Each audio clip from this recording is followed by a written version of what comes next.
Students, आज हम unit number 1 start कर रहे हैं। Unit number 1 basically quantum physics paper based है।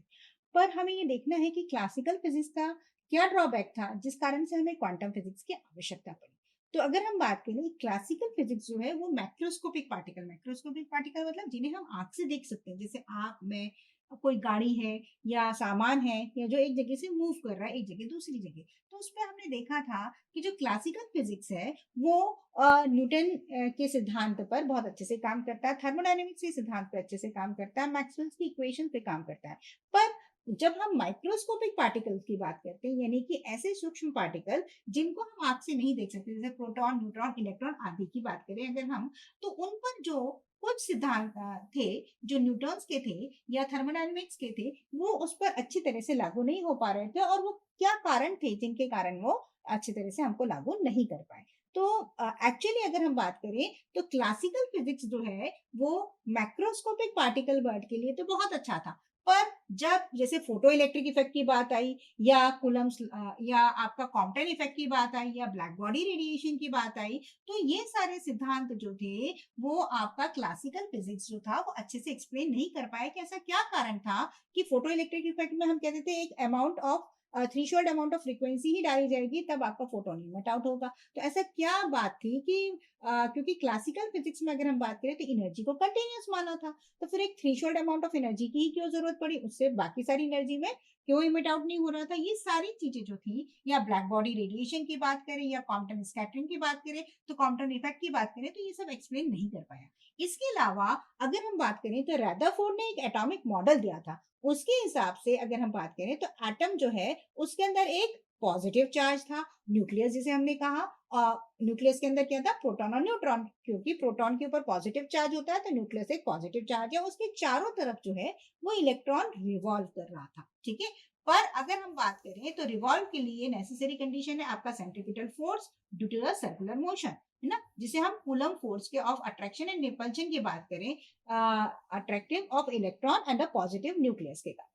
अब अगर हम बात करें इलेक्ट्रोमैग्नेटिक थ्योरी की, तो इलेक्ट्रोमैग्नेटिक थ्योरी के हिसाब से रिवॉल्विंग इलेक्ट्रॉन जो है वो एक रेडिएशन को इमिट आउट करना चाहिए कंटिन्यूअसली, और उसके कारण क्या होना चाहिए, वो न्यूक्लियस के अंदर स्पाइरल आउट हो जाना चाहिए, यानी कि न्यूक्लियस के अंदर गिर जाना चाहिए, यानी कि एटम की स्टेबिलिटी की बात यहाँ पर है ही नहीं। यदि अगर हम बात करें तो रदरफोर्ड के एटॉमिक मॉडल के हिसाब से एटम जो था वो स्टेबल था। पर अगर हम इलेक्ट्रोमैग्नेटिक थ्योरी की बात करें तो जब इलेक्ट्रॉन अगर कंटिन्यूअसली न्यूक्लियस के चारों तरफ घूम रहा है तो उसके कारण उसमें क्या होना चाहिए, रेडिएशन निकलना चाहिए कंटिन्यूअसली और स्पाइरली इनटू द न्यूक्लियस वो चला जाना चाहिए। तो जिसके कारण क्या होगा, एटम क्या हो रहा, एक अनस्टेबल है, जबकि क्या एटम क्या है, क्लासिकल थ्योरी में अनस्टेबल है, जबकि एटम क्या हो रहा, हाईली स्टेबल है। तो क्लासिकल थ्योरी जो है वो इस चीज को एक्सप्लेन करने में, एटॉमिक स्ट्रक्चर को एक्सप्लेन करने में असफल रही।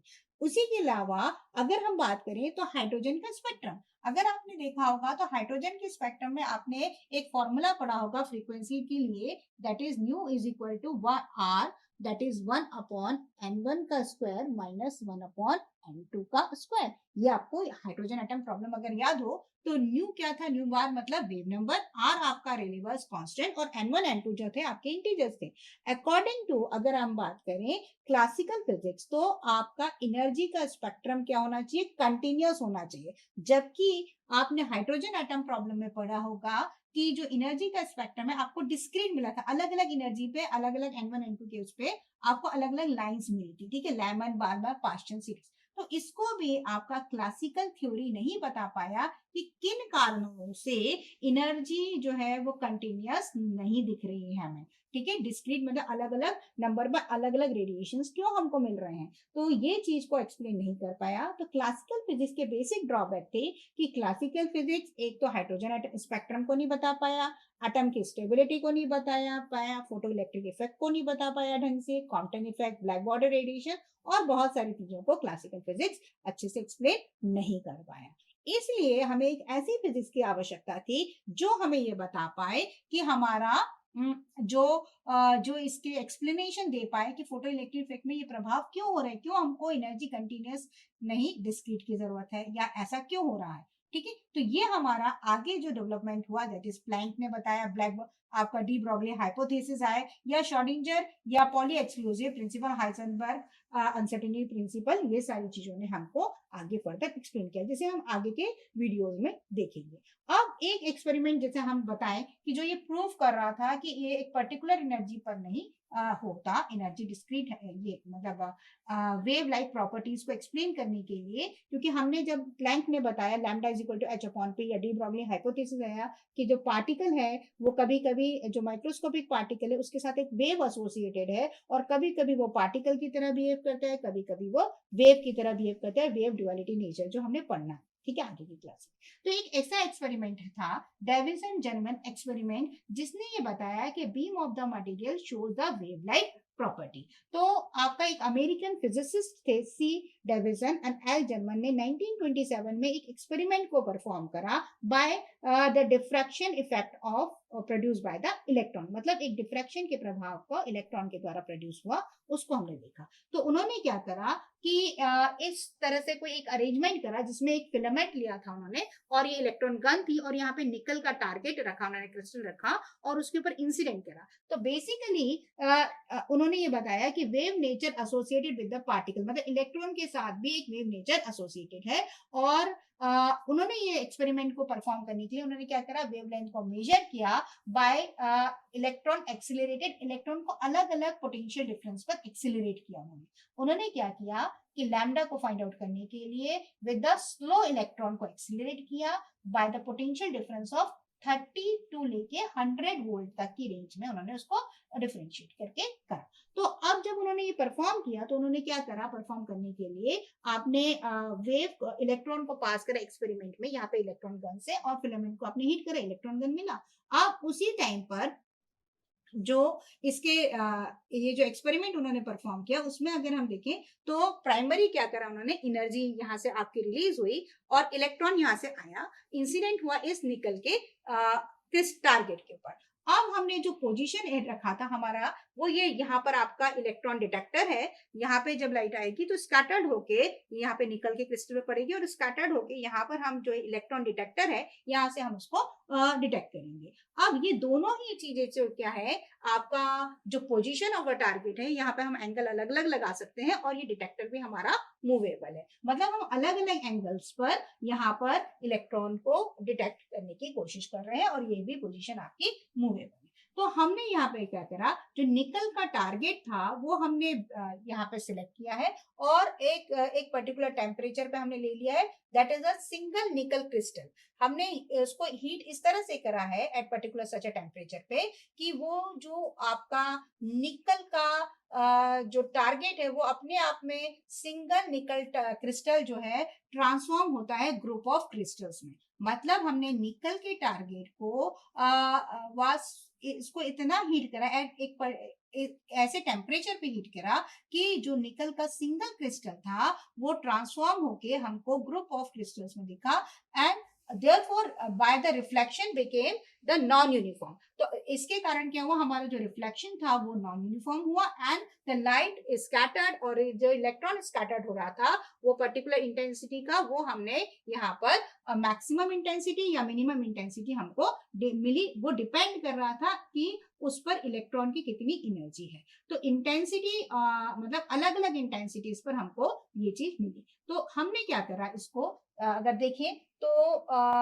प्रोबेबिलिटी कितनी है कि कहाँ पर हमको करें, तो हमने क्या देखा कि इंटेंसिटी जो है वो मैक्सिमम, मतलब एक पर्टिकुलर इंटेंसिटी नहीं मिल रही हमको, ठीक है, कि हम इतने पर्टिकुलर एंगल अलग अलग एंगल पे भी जा रहे हैं तो हमको अलग अलग इंटेंसिटी, एक ही जैसी इंटेंसिटी मिल रही नहीं, हमको क्या मिल रहा है कि आपका जो इंटेंसिटी का बिहेवियर है कहीं ज्यादा है कहीं कम है। तो अगर दिस पर्टिकुलर बिहेवियर को अगर हम देखते हैं तो this is due to the diffraction of electron by the nickel crystal. ये जो पर्टिकुलर बिहेवियर हमको मिल रहा है was interpreted due to the diffraction of electron by the nickel crystal. अगर हम यहाँ पर देखें तो हमने एक ग्राफ को प्लॉट किया जिसमें हमने वाई एक्सिस पर हमारा इंटेंसिटी का है, और एक्स एक्सिस पर अगर हम देख रहे हैं तो एंगल है पर्टिकुलर वोल्टेज पे, मतलब कितने एंगल पे हमने रखा और उस टाइम पर कितना वोल्टेज हमको मिला, ठीक है। तो अगर हम देख रहे हैं तो हमने जो ग्राफ प्लॉट किया, the intensity at an any angle, जो भी अलग अलग एंगल पे हमने लिया, और taken as to be proportional to the distance of the curve from the point of the scattering.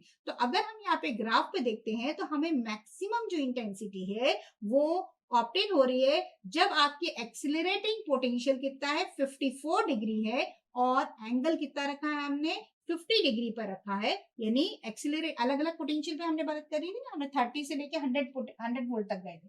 तो हमने जैसे जैसे वोल्टेज बढ़ाया अलग अलग एंगल रखे तो हमने ये पाया कि इंटेंसिटी यूनिफॉर्म नहीं थी। इंटेंसिटी हमको सबसे ज्यादा कम मिली जब हमारा एक्सिलरेटिंग पोटेंशियल की वैल्यू 54 वोल्ट थी और एंगल हमने कितना रखा था 50 डिग्री पे रखा था। ठीक है, अगर हम उस टाइम पर वेवलेंथ को कैलकुलेट करते हैं कि द वेवलेंथ करस्पॉन्डिंग टू उस इलेक्ट्रॉन बीम की कितनी होगी जब हमने उसको एक्सिलरेट किया थ्रू द 54 वोल्ट, तो हमें पता है काइनेटिक एनर्जी हो गया आपके पास एनर्जी कितनी 54 इलेक्ट्रॉन वोल्ट। ठीक है, तो ये हो गया जूल में कन्वर्ट करने, it is 1.6 into 10⁻⁻19 that is joule.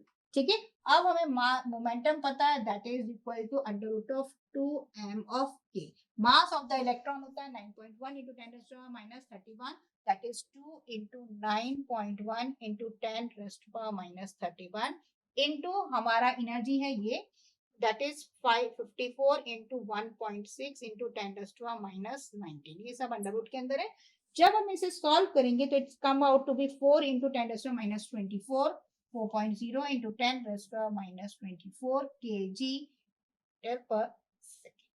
ठीक है, अब मोमेंटम हमको मालूम पड़ गया है। सो वेवलेंथ हमें पता है lambda is equal to h upon p होता है and p is equal to m into v। So lambda is equal to h अपॉन mv की वैल्यू हमको ऑलरेडी पता है, h is 6.6 into 10⁻34 joule second. So it is 6.6 into 10⁻34 joule second divided by 4.0 into 10⁻24, बाकी सारी unit as it is. तो it will come out to be approximately 1.66 into 10⁻10 metre, यानी 1.66 Armstrong, है ना।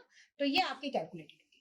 अब अगर हम इसका अरेंजमेंट की बात करें, क्योंकि क्रिस्टल हमने लिया है, रेगुलर पीरियोडिक अरेंजमेंट है, तो हम ब्रैग्स इक्वेशन की याद करें, और ब्रैग्स इक्वेशन हमने पढ़ा था 2d sin theta is equal to n lambda. तो कितनी थी Bragg's equation 2d sin theta is equal to n lambda, आपके पास ब्रैग्स की इक्वेशन थी। तो अगर हम क्रिस्टल के अरेंजमेंट डायग्राम से अगर देखें तो इंसिडेंट बीम आपको दिख रही है यहाँ पर।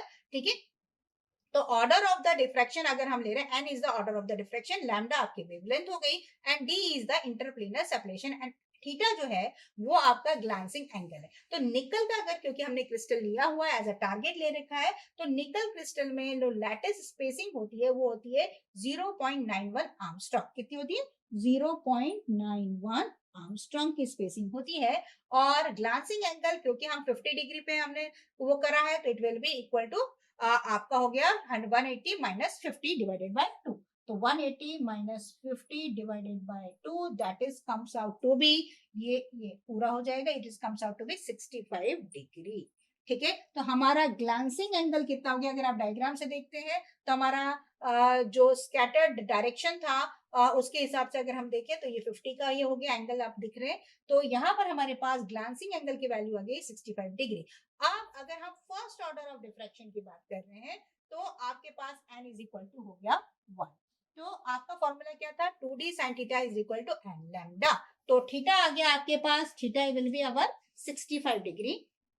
ठीक है, आप इसके अंदर वैल्यू रख दिए तो d आपके पास कितना है 0.91 आर्मस्ट्रॉन्ग, साइन 65 डिग्री की वैल्यू देखेंगे n इज इक्वल टू 1। तो अगर हम इससे कैलकुलेट करते हैं तो lambda comes out to be 1.65 angstrom. अगर आप देखें तो डेविसन जर्मन ने जब निकाला था कि आपने 54 डिग्री मतलब एनर्जी 50 एनर्जी पे 54 वोल्ट पे रखा था एनर्जी पे, तो आपके पास कितना था, आपके पास थीटा 50 डिग्री था। तो यहाँ पर आपको वेवलेंथ मिली थी लगभग that comes out to be 1.66 है ना आर्मस्ट्रॉन्ग, और यहाँ पर निकल रही है 1.65, बिल्कुल नियर बाय है, बिल्कुल एग्जैक्टली सेम है।